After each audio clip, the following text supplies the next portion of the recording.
I'll do. But I can't stand to see a little kid getting bullied. Well, at least you said something. Let them know it wasn't okay.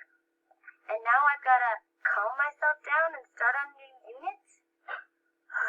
This is going to be so hard. I think you're gonna love it. It's a civil rights unit. Oh no! People dressed in bad clothes marching around in the 60s? I am not in the mood. I am in the mood to get back out there and tell that girl exactly what I think of bullies like her. How far would you go?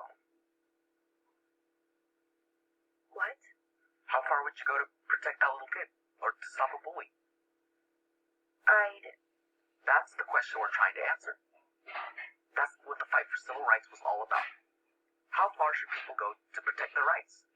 Or the rights of others?